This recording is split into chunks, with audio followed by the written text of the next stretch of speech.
might be just another rock.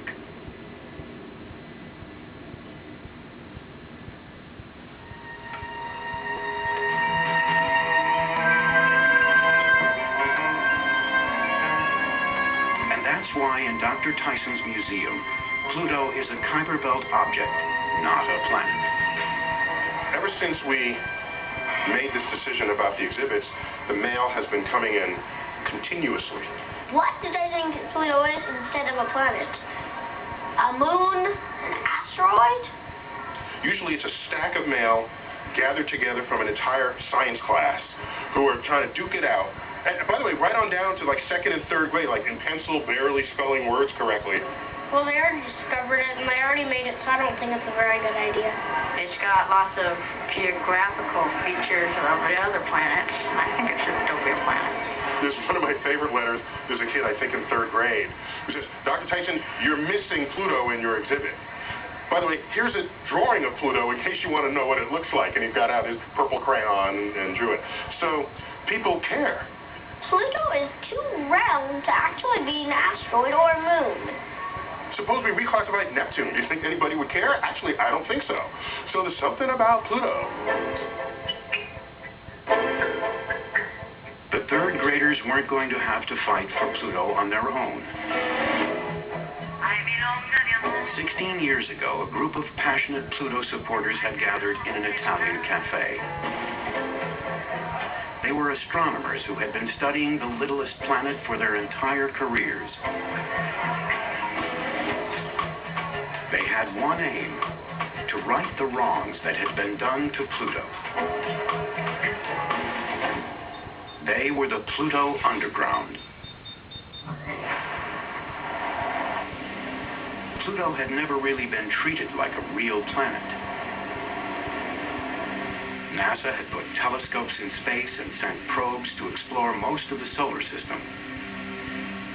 They had incredibly detailed pictures of every other planet. But in Pluto's 76 years, the best they had done was this. A blurry image from the Hubble telescope. Everything we know about Pluto today, after 70 years of straining against the distance, everything could fit on a few 3x5 cars, just a few notes. Alan Stern and his Pluto Underground were determined to persuade NASA to send a probe to Pluto. What this is about is we have to come up with $1 billion. How do you do that? And the first thing we had to do was to get NASA to make a study.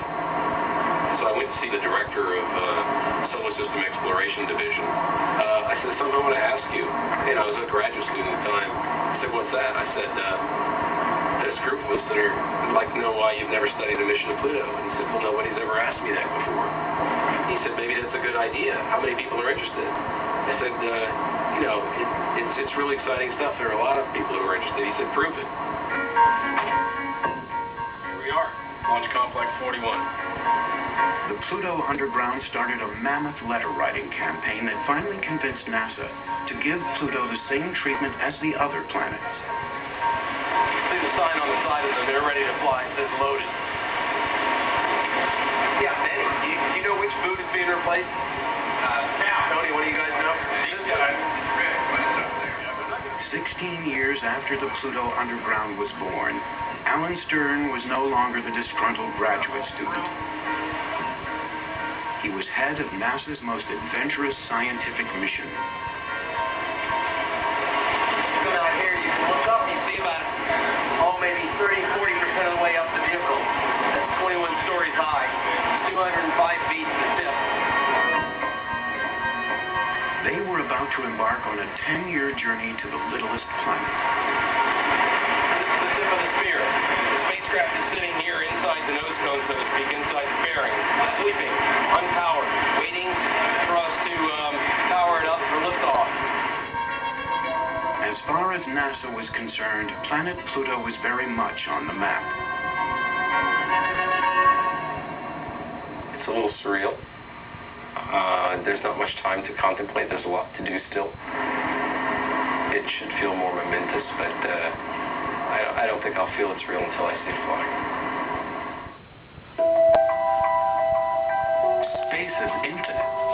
but it's my job to shrink